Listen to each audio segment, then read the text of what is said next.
What's up mga ka-recap? Kung gusto nyo ang mga ganitong content about time travel and sci-fi, huwag kalimutang mag-subscribe at i-like ang video na ito upang magganahan ako sa pag-upload ng mga bagong videos at sabay-sabay tayo mag-enjoy. Halika, simulan na natin! Dinadala tayo ng pelikulang ito sa isang hinaharap kung saan ang mga sintipikong pag-unlad ay umabot na sa hindi kapanipaniwalang antas. Sa panahong ito, may isang kumpanyang nag-aalok sa mga tao ng kakayahang maglakbay pabalik sa nakaraan kapalit ng bayad. Isang mayamang lalaki na nagngangalang Tommy ang sinamantala ang pagkakataong ito at ginamit ang serbisyo upang baguhin ang kanyang nakaraan. Gayunpaman, sa tuwing binabago niya ang kasaysayan, nag-iiba ang takbo ng timeline at nagdudulot ito ng kaguluhan. Isang lalaking nagngangalang Nick ang lalong nababahala sa mga pagbabagong ito. Ngunit ano nga ba ang sinusubukang baguhin ni Tommy? At bakit sa lubhang determinado na muling isulat ang kasaysayan? Nagsisimula ang pelikula sa isang babaeng nagngangalang Janine na nagbahagi ng isang malalim na kaisipan. Ang pag-ibig ay parang bilog. Kapag nagsimula ito, palagi itong bumabalik sa pinanggalingan. Ang tunay na pag-ibig ayon sa kanya ay hindi kailanman tuluyang nawawala. Ito ay nananatiling walang hanggan. Kalaunan, nalaman natin na si Janine ay dating asawa ni Tommy at ngayon ay nasa isang relasyon siya sa isang lalaking nagngangalang Nick. Habang umuusad ang kwento, nakikita natin sina Janine at Nick na magkasama. Ikinuwento ni Nick kung gaano kalaki na naging pagbabago ng buhay niya dahil kay Janine at inamin niyang bago siya dumating sa kanyang buhay, pakiramdam niya ay siya'y ligaw at nag-iisa. Dumalo silang dalawa sa kasal ng kanilang mga kaibigan sina Tate at Donna kung saan muling nagbago ang takbo ng kanilang paglalakbay. Sa sumunod na eksena, makikita sina Nick at Janine sa kanilang bahay kung saan nalaman nating may alaga silang aso na ang pangalan ay Charlie. Bago pumasok sa trabaho, nag-record si Janine ng video ni Nick na mahimbing na natutulog at tahimik siyang umalis. Maya-maya, nagising si Nick at inilabas si Charlie para maglakad-lakad. Habang naglalakad sila, nakatanggap siya ng mensahe mula kay Janine, isang video ng sarili niyang natutulog. Ang simpleng kilos na ito ay nagpapakita ng malalim na pagmamahala nila. Nang makarating si Nick sa opisina, may natuklasang regalong naghihintay para sa kanya. Ipinadala ito ng kanyang kapatid na si Zoe na umaasang maipagririwang ang kaarawan ni Nick kasama siya at ilang kaibigan. Nguit nang inimbitahan siya ni Zoe, tumanggi si Nick at ipinaliwanag na marami pa siyang trabaho at hindi siya makakapunta. Habang nasa isang pulong si Nick, may isang nakakabahalang pangyayari ang nangganap, isang biglaang pagbabago sa timeline. Ang kanilang boss na may alam sa ganitong pinoninon ay inutusan ng lahat ng empleyado na agad tawagan ng kanilang mga pamilya upang tiyaking hindi nagbago ang kanilang buhay dahil sa kaguluhan sa oras. Dahil sa biglaang sitwasyon, kumalat ang takot sa buong opisina. Si Nick, puno ng pagkabahalisa, ay agad tumawag kay Janine at hiniling na kumpirmahin ang mga simpleng detalye, ang kanyang pangalan, tirahan at pangalan ng kanyang asawa. Walang pag-aalinlangan sumagot si Janine, sinabing nasa Land Crescent Lane siya nakatira at Nick ang kanyang asawa. Napanatag si Nick sa sagot na ito dahil kinakatakutan niyang baka nabago ng pag-iba ng timeline ang kanyang realidad, pati na rin ang relasyon nila ni Janine. Kinagabihan, sinabi ni Janine kay Nick na tumawag ang kanyang kapatid kanina at inimbitahan silang mag-rock climbing. Gayunpaman, sinabi niyang tumanggi raw si Nick sa imbitasyon. Habang nag-uusap sila, may napansin si Nick na kakaiba. May alaga na raw siyang pusa na ang pangalan ay Charlie. Naguluhan siya at tinanong kung bakit siya magkakaroon ng pusa gayong hindi naman niya gusto ang mga ito. Ngunit iginiit ni Janine na tila nagtataka rin siya na palagi na siyang may pusa na nagngangalang Charlie. Nakaramdam si Nick ng matinding pagkabahalisa. Sigurado siyang hindi siya kailanman nagkaroon ng pusa. Ang anyang Charlie ay ang kanyang aso. Ngunit binaliwala ni Janine ang kanyang nag-aalala at sinabing ginagawa niya lang malaking issue ang isang maliit na bagay. Alam ni Nick na may mali. Nagsimula siyang maghinala na si Tommy ang nasa likod ng mga pagbabagong ito sa timeline at naniniwala siyang minamanipula ni Tommy ang oras dahil may nararamdaman pa rin ito kay Janine. Imimungkahi ni Janine na i-report ang insidente sa pulisya, ngunit nagdalawang isip siya, tinatanong kung anong legal na aksyon ang maaari nilang gawin. Kung binabago man niya ang nakaraan, wala naman siyang ginagawang malubha. Pagkakatatapos ng lahat, ang alaga lang nila ang nagbago. Hindi iyon sapat para magsampa ng kaso. Ngunit tumanggi si Nick na palampasin ito. Determinado siyang pigilan si Tommy sa pakikialam sa kanilang buhay, kaya't idiniklara niyang maglalakbay siya mismo sa nakaraan. Ang plano niya, pigilan sina Tommy at Janine na magtagpo kailanman. Nang marinig ito, nag-alala si Janine. Pinigilan siya ni Nick at sinabing, "Hindi mo kailangang gawin ito. Paano kung sa pagbago ng nakaraan, hindi na tayo magkakilala?" Kinabukasan, sa opisina, ibinahagi ni Nick kay Zoe ang kanyang hinala na aktibong sinusubukang baguhin ni Tommy ang timeline upang mabawi si Janine at pangako siyang hindi niya ito hahayaang mangyari. Ngulit binaliwala ni Zoe ang kanyang pangamba at pinayuhan siyang tumigil na sa pagkahumuling sa mga ginagawa ni Tommy at ituon ng kanyang pansin sa sarili niyang buhay kasama si Janine. Binaliwanan niya si Nick na ang labis na pag-aalala sa mga maliliit na pagbabagong ito ay maaaring magsira ng kanyang pagsasama. Samantala, si Janine ay abalang kumuha ng litrato ng dalawang lalaki. Bilang isang masugid na photographer, hilig niyang kumuha ng mga natural na kuha ng mga tao at ng mundo sa kanyang paligid. Kalaunan, nagpa siya si Nick. Matapos maraming taon ng katahimikan, sa wakas ay tinawagan niya si Tommy at hiniling na magkita sila sa isang restaurant. Nang magharap sila, direktang inakusahan ni Nick si Tommy ng pagmamanipula ng oras at sinabing dahan-dahan niyang binabago ang nakaraan upang paghiwalayin sina Janine at Nick. Hindi itinanggi ni Tommy ang paggamit ng time joining, ang isang paraan ng paggawa ng maligit na pagbabago malapit sa target. Ngunit mariin niyang itinanggi na sinubukan niyang silang paghiwalayin. Iyon ay legal at higit pa doon, isa ito sa mga pinakamasamang bagay na maaaring gawin ng isang tao. Hindi kumbinsido si Nick. Iginiit niya na si Tommy na sa dami ng kanyang kayamanan ay madaling makapagsimula ng panibagong buhay kaysa pakialaman ng kanyang nakaraan. Hinamon niya ito, "Bakit hindi mo nalang pakawalan si Janine at muling makipag-ugnayan kay Alex?" Nagulat si Tommy. Inamin niyang halos 6 na taon na siyang hindi kinakausap ni Alex. Si Alex, dating kasintahan ni Nick, ngunit sa kung anong rason, hindi siya kailanman kinontak ni Tommy. Kalaunan, upang maprotektahan ng kanyang mga memorya sa laban sa susunod pang pagbabago sa timeline, binisita ni Nick ang kumpanyang tinatawag na Past Protect. Dulubhasa ang kumpanyang ito sa pag-iimbak ng mga memorya ng mga tao online upang manatili ito kahit magbago ang timeline. Gumawa si Nick ng account at maingat nang in-upload ang mga litrato nila ni Janine. Kinagabihan, umuwi si Nick at sinabi kay Janine na gumawa siya ng account.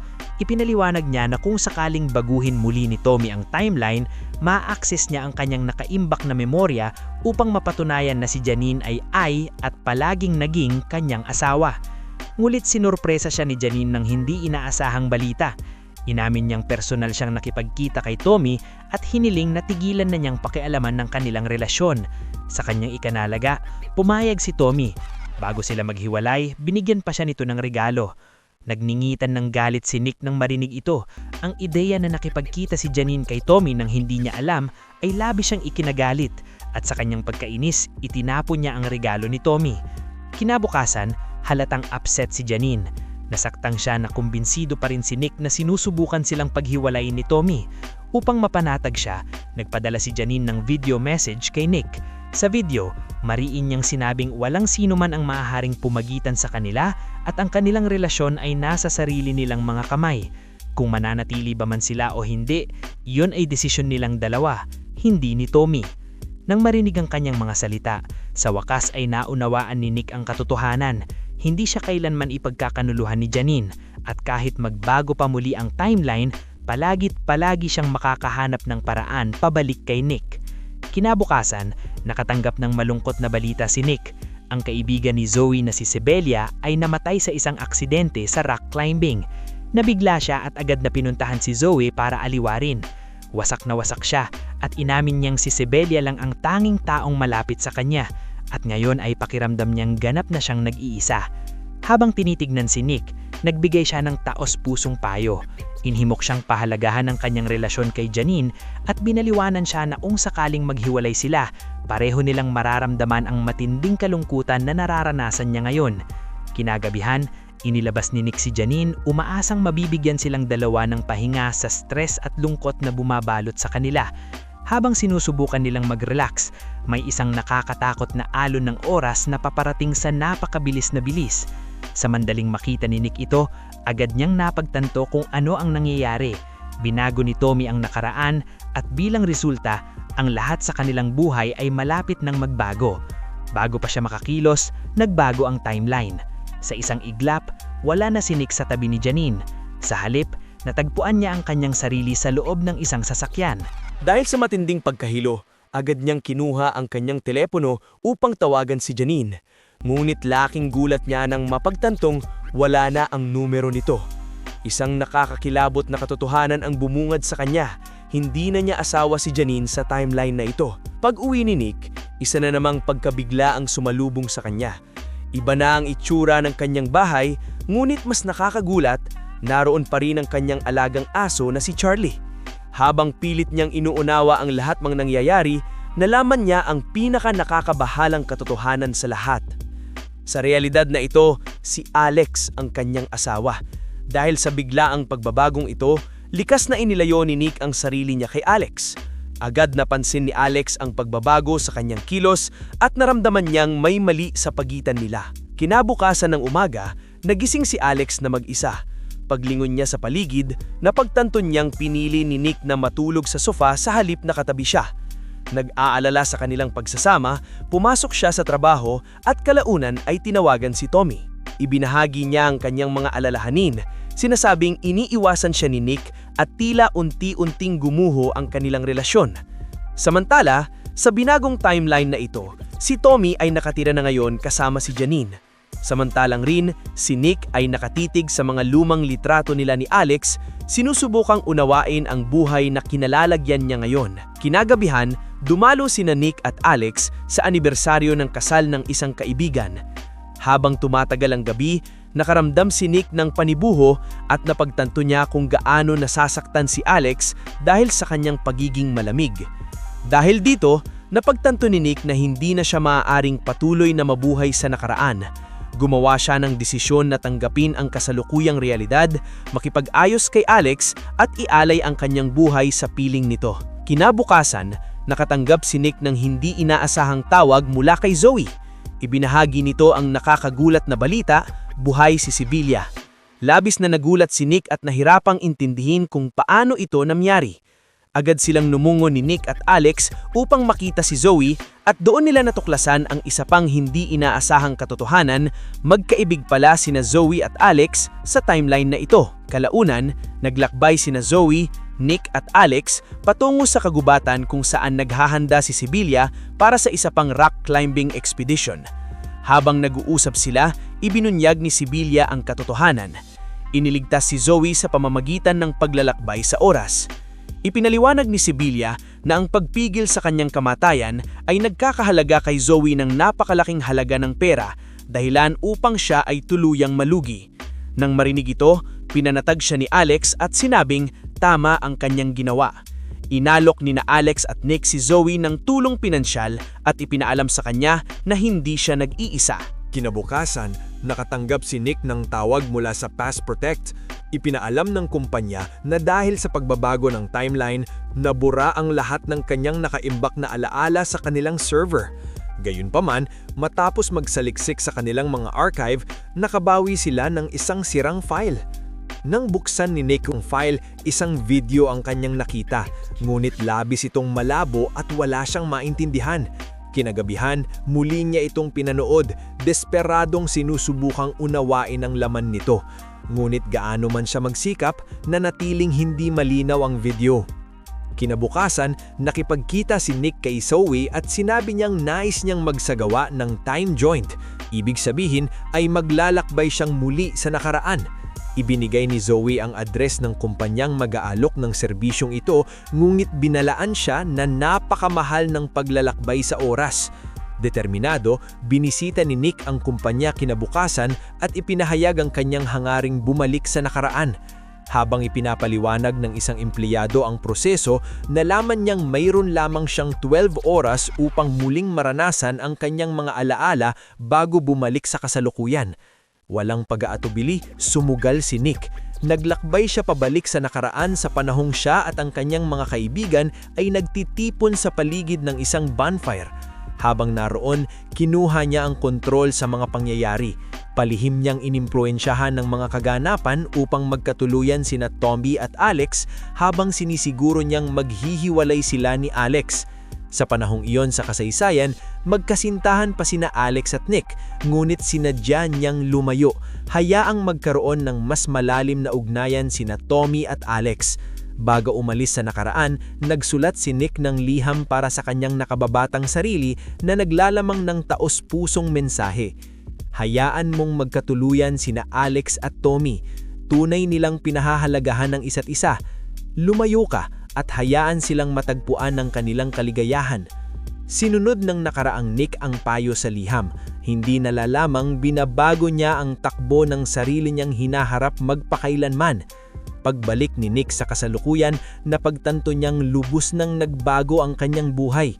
Sa bagong realidad na ito, may regular na trabaho siya at wala siyang asawa. Kinabukasan, nakatanggap si Nick ng hindi inaasahang tawag mula kay Tommy. Sinabi ni Tommy na sina Tate at Donna ay magdadaraw ng maliit na pagtitipon at inimbitahan siyang dumalo. Sa una, tumanggi si Nick, ngunit matapos ang kaunting panghihimulok, pumayag din siya. Sa saluuhan, muli niyang nakita si Alex. Nagpasalamat siya at sinabing ang pakikipaghiwalay niya noon ay tamang desisyon dahil ngayon ay mas masaya na siyang kasal kay Tommy at nagdadalang tao pa. Pagkarinig nito, napuno ang mga luha ni Nick.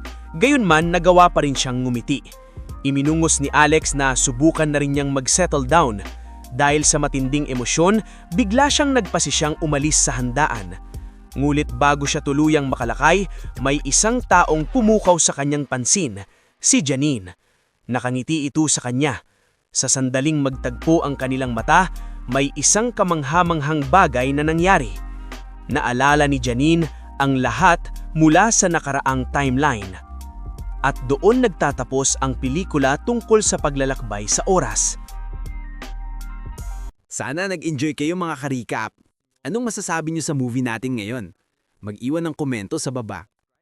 At huwag kalimutang mag-subscribe sa ating channel para sa mga new updates at uploads. Kita-kits sa susunod na kwento. Salamat at mag-iingat tayong lahat!